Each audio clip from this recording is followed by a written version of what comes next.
Buenas tardes, mis amados. Nuevamente estoy con ustedes para seguir compartiendo la palabra de Dios para este tiempo que estamos viviendo, tiempo profético, apocalíptico, escatológico. Sabemos que cada vez estamos más cerca de los eventos más importantes que van a ocurrir, que están ocurriendo en este tiempo. Tiempo difícil. Todas las cosas que van a acontecer este año será, por eso debemos estar preparados para todos aquellos que conocen y creen en Dios.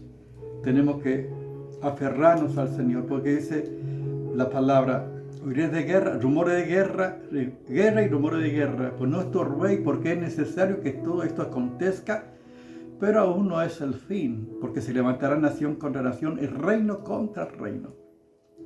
Y habrá pestilencia, hambre y terremoto en diferentes lugares, y todo esto será principio de dolores.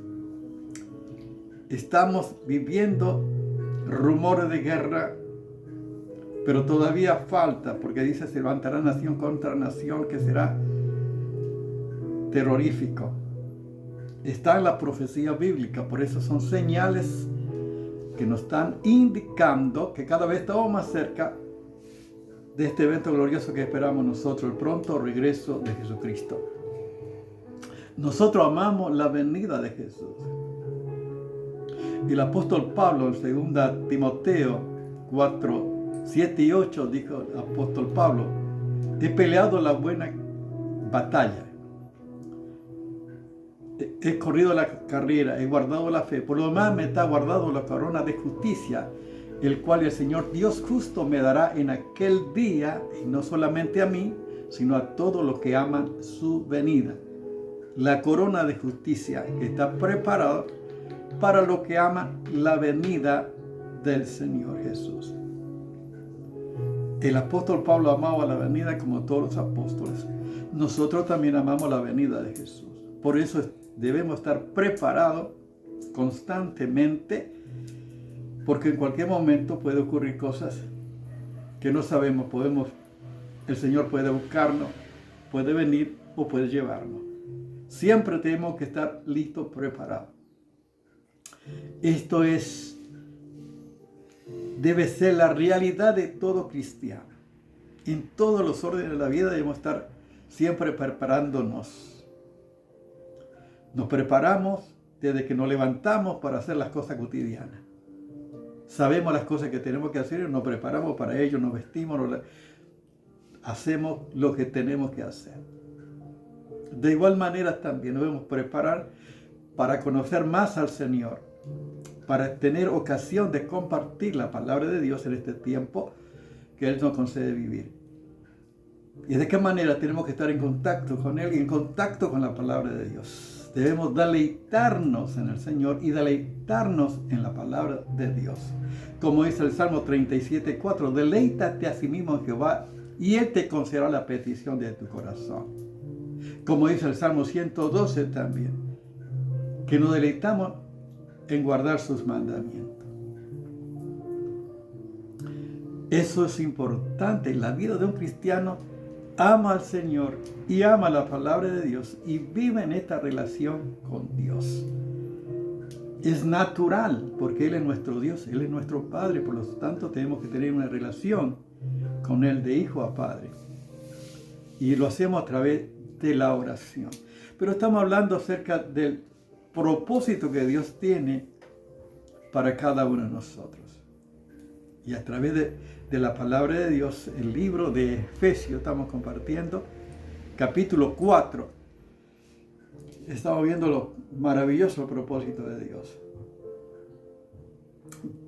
Todo lo que está en la palabra de Dios es para los amados del Señor, los que conocen a Dios. Y vamos a seguir compartiendo lo que dice aquí la palabra de Dios. Efesios capítulo 4, del verso 7 al 11, dice así la palabra de Dios. Pero a cada uno de nosotros fue dada la gracia conforme a la medida del don de Cristo. Por lo cual dice, subiendo a lo alto, llevó cautivo la cautividad y dio dones a los hombres. Y eso de que subió, ¿qué es? Sino que también había descendido primero a las partes más bajas de la tierra. Y el que descendió es el mismo que también subió por encima de todos los cielos para llenarlo todo. Y él mismo constituyó a unos apóstoles, a otros profetas, a otros evangelistas, a otros pastores y maestros. Fíjense el propósito de Dios: capacitar. Y estamos viendo en este tiempo, Dios nos quiere capacitar, Dios nos prepara, Dios nos da todos los recursos que necesitamos. Pero cada cristiano, cada persona decide voluntariamente ser capacitado, recibir de parte de Dios todo lo que el Señor nos está dando en este tiempo, o no, o vivir a mi manera, o hacer como a mí me parece. Y entonces vivimos una vida mediocre, una vida sin fruto. Vivimos una vida carnal. Como dice el apóstol Pablo, que somos niños espirituales. Necesitamos por eso crecer en el conocimiento de la palabra de Dios. Estaba hablando de las 7 razones por qué nos debemos, el propósito de Dios, mantener la unidad. Que está hablando un cuerpo, un espíritu, un Señor, una fe, un bautismo, una esperanza, un Dios y Padre de todo, que está sobre todo, por todo y en todo. Estos son los propósitos maravillosos de Dios. Pero también capacita a los hombres. Y dice, subiendo a lo alto, llevó cautivo la cautividad y dio dones a los hombres. Él capacita a su pueblo, a sus siervos, para llevar a cabo la misión. O sea que Dios llama y nos capacita. O sea que no es que Dios nos llama y nos deja a la deriva, sino que Él provee todo lo que necesitamos para llevar a cabo la palabra de Dios. Cuando llamó a Jeremías, por ejemplo, dijo: antes que te formase en el vientre te conocí, antes que naciese te santifiqué, te di por profeta a las naciones. Y yo dije: ay, Señor Jehová, no sé hablar porque soy niño. Pero me dijo Jehová: no digas soy niño, porque a todo lo que te envíe irás tú y dirás todo lo que te mande. El ministerio profético del profeta no dependía de sus recursos, sino de Dios, de la sujeción y obediencia a Dios. Ir donde Dios le envíe y decir todo lo que Dios le mande. O sea, está la palabra de Dios. Y esto es lo que encontramos en este pasaje. Dios capacita a su siervo para llevar a cabo la misión. Dice en primer lugar, apóstoles. ¿Qué significa apóstoles? Si uno ve en las Escrituras, en la forma restringida, solamente los apóstoles son los que fueron llamados específicamente por el Señor Jesús, los que estuvieron con Jesús desde el bautismo de Juan, que estuvieron con Jesús, entraron y salieron, y hasta su muerte, resurrección y ascensión. Estos son los apóstoles que estuvieron con Jesús, que vieron a Jesús, que vivieron con el Señor Jesús. En la forma restringida. Y son ellos los que recibieron de parte de Dios las revelaciones, la palabra de Dios. Ahora en este tiempo contemporáneo, en este tiempo, ¿quién serían los apóstoles?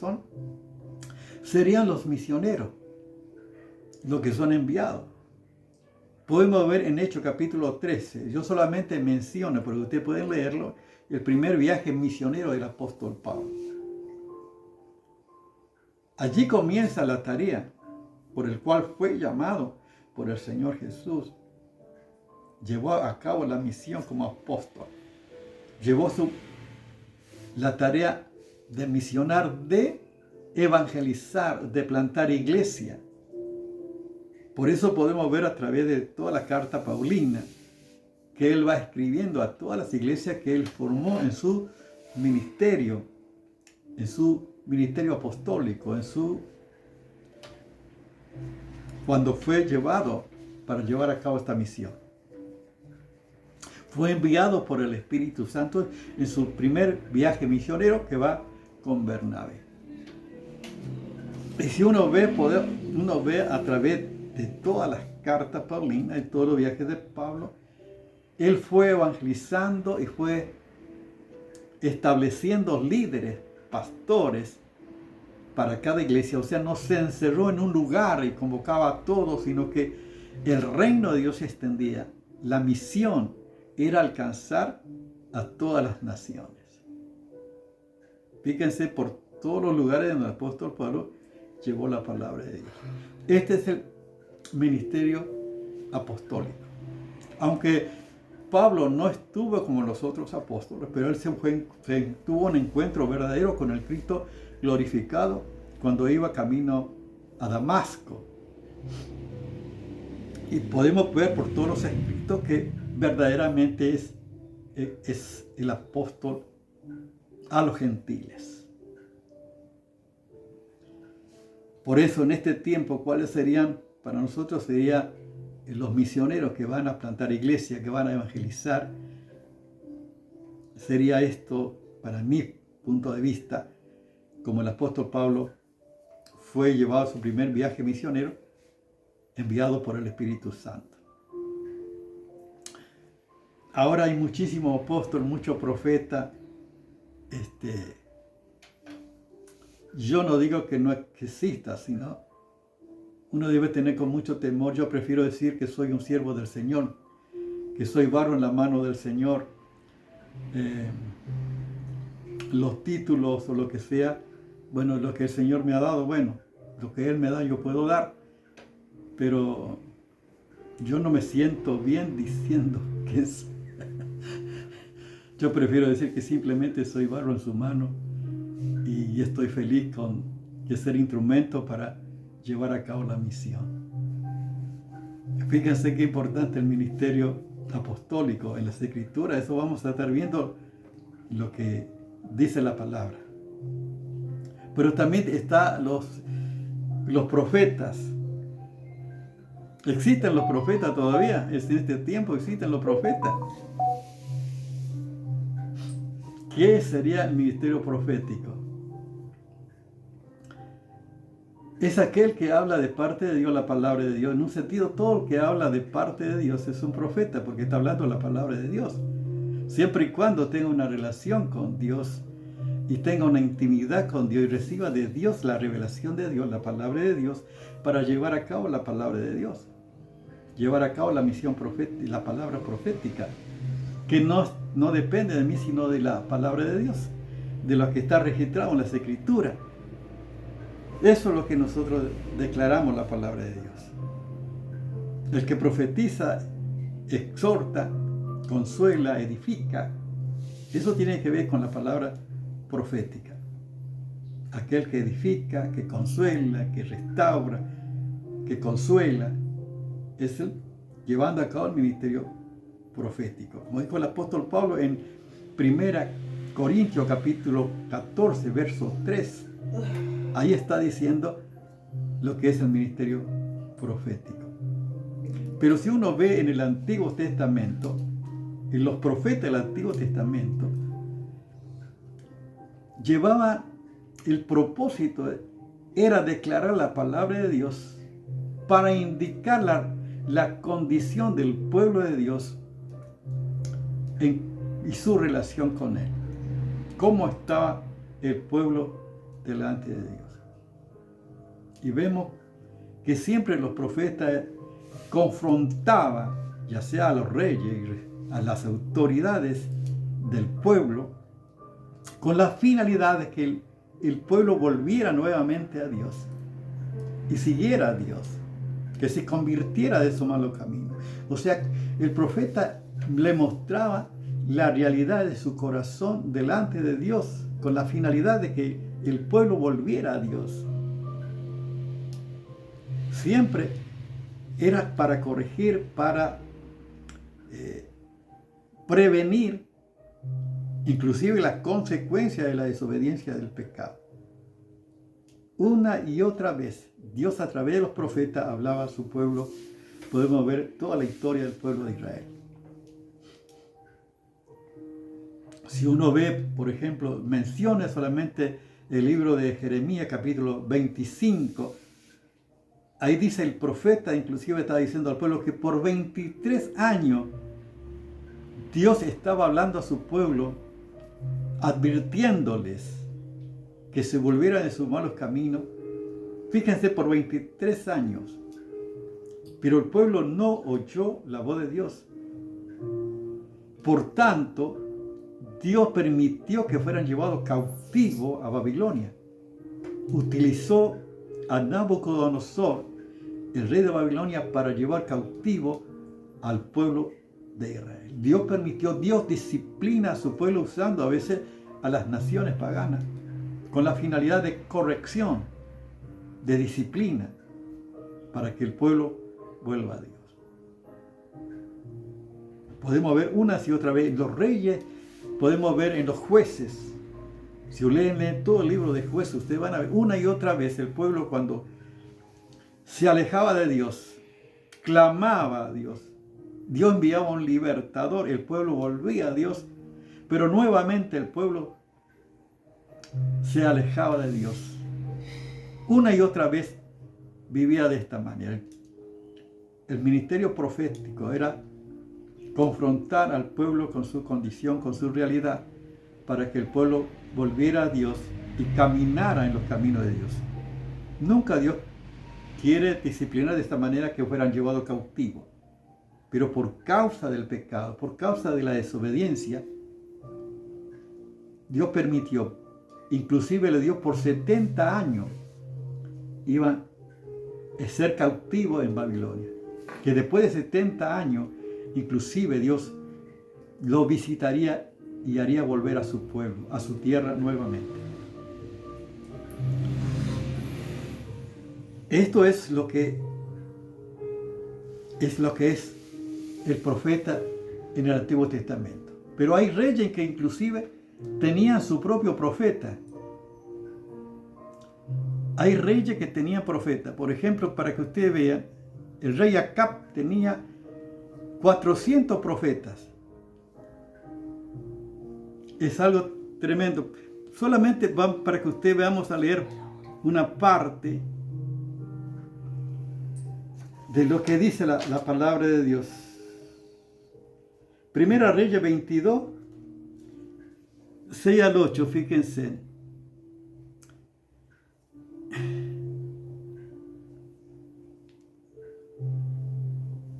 Primera Reyes 22.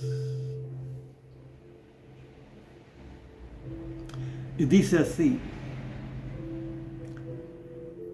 entonces el rey de Israel reunió a los profetas como 400 hombres. Fíjense cuántos profetas tenía el rey Acab. 400 hombres. A los cuales dijo: iré a la guerra contra Ramot de Galead. Y le dijeron ellos: sube, porque Jehová la entregará en mano del rey. Fíjense, los 400 profetas estaban anunciando lo mismo. Y dijo Josafat: ¿hay aún aquí algún profeta de Jehová? Para que consultemos. Fíjense que el rey Josafat, el rey de Israel era Acab y el rey de Judá era Josafat, que tenía un parentesco porque la hija de Josafat se había casado con el hijo de Acab, el rey de Israel. Por lo tanto, estaban emparentados. Así que juntos iban a ir a la guerra contra Ramot de Galaad para recuperar ese territorio.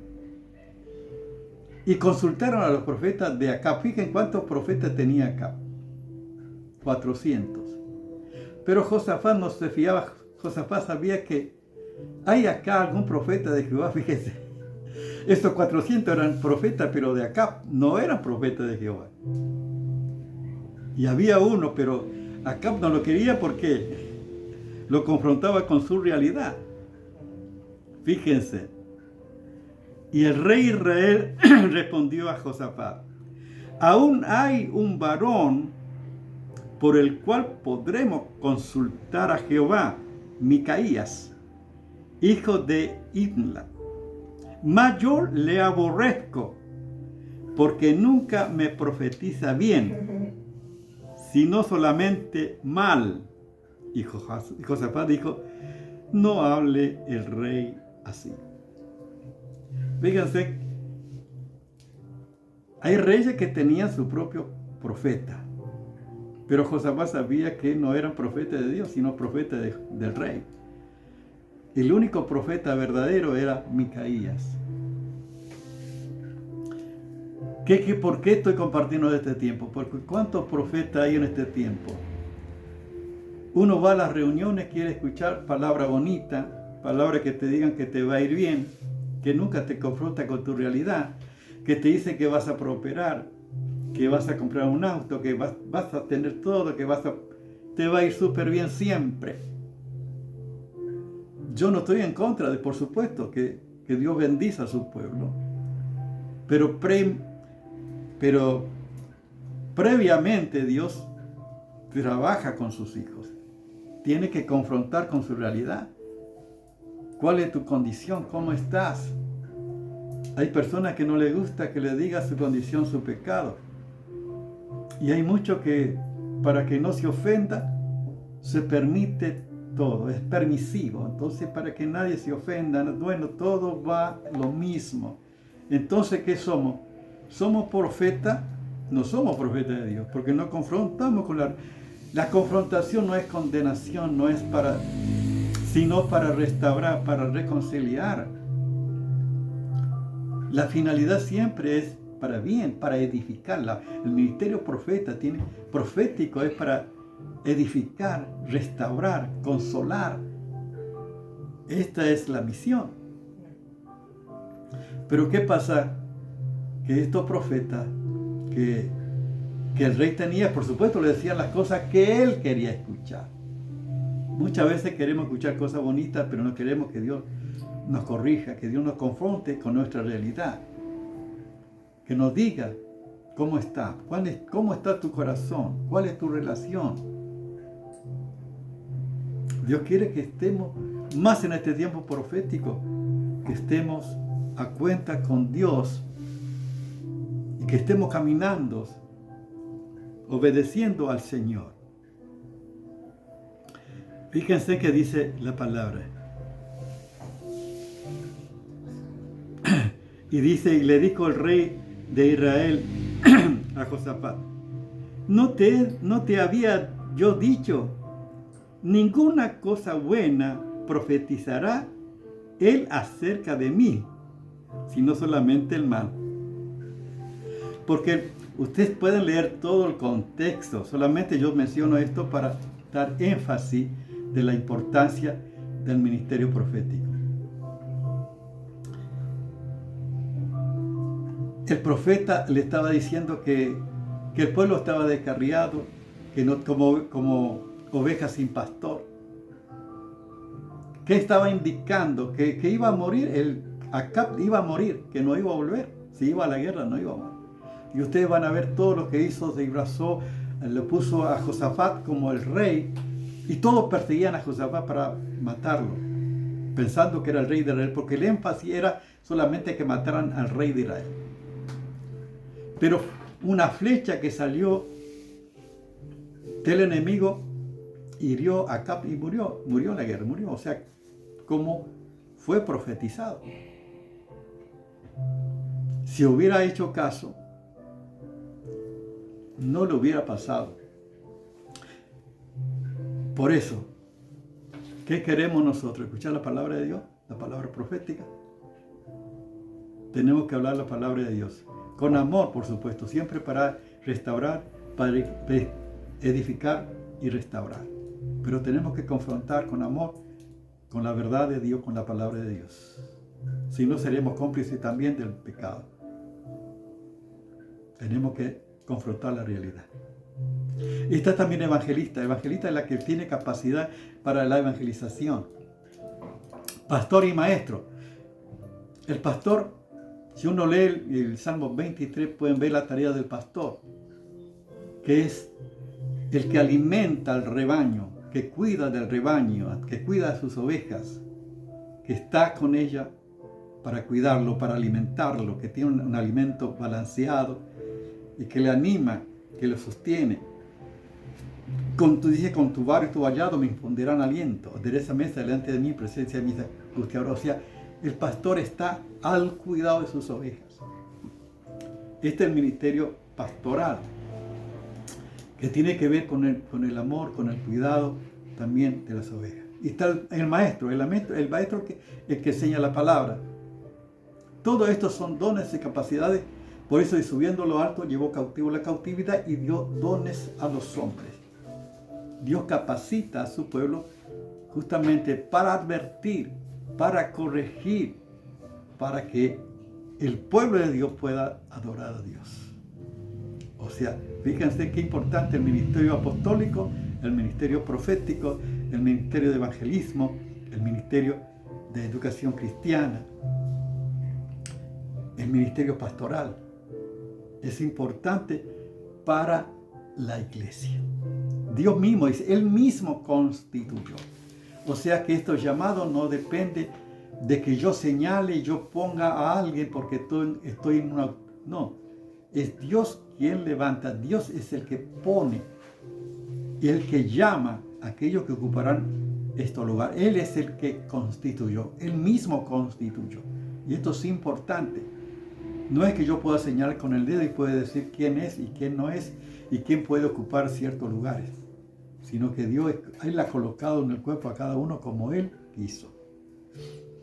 Esto quería compartir para que nosotros estemos alerta y no seamos engañados. Lamentablemente, en los últimos tiempos el Señor Jesús me dijo, mira que nadie os engañe, porque en los últimos tiempos se levantarán muchos falsos profetas, muchos, dije el Señor, vendrán en mi nombre y engañarán muchos, y aún si fuera, aún los escogidos.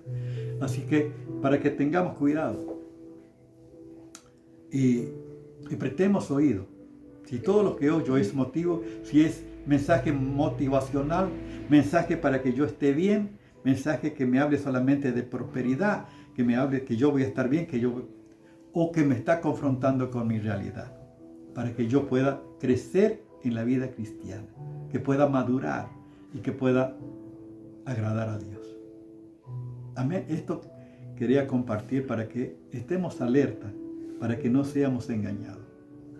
Dios quiere que estemos capacitados, preparados, prevenidos para los tiempos que se vienen.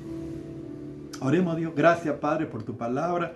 Gracias, Señor, por las enseñanzas que hay en tu palabra que nos indica cómo vivir de acuerdo a tu voluntad. Señor, gracias. Porque tú nos permites, con tu misma palabra nos confronta con nuestra realidad, con nuestra condición, para corrección, para edificación. Gracias, Señor, por todo lo que ha provisto a nuestro alcance para nuestro bien. Te alabo y te doy gracias en el nombre de Jesús. Amén. Dios te bendiga.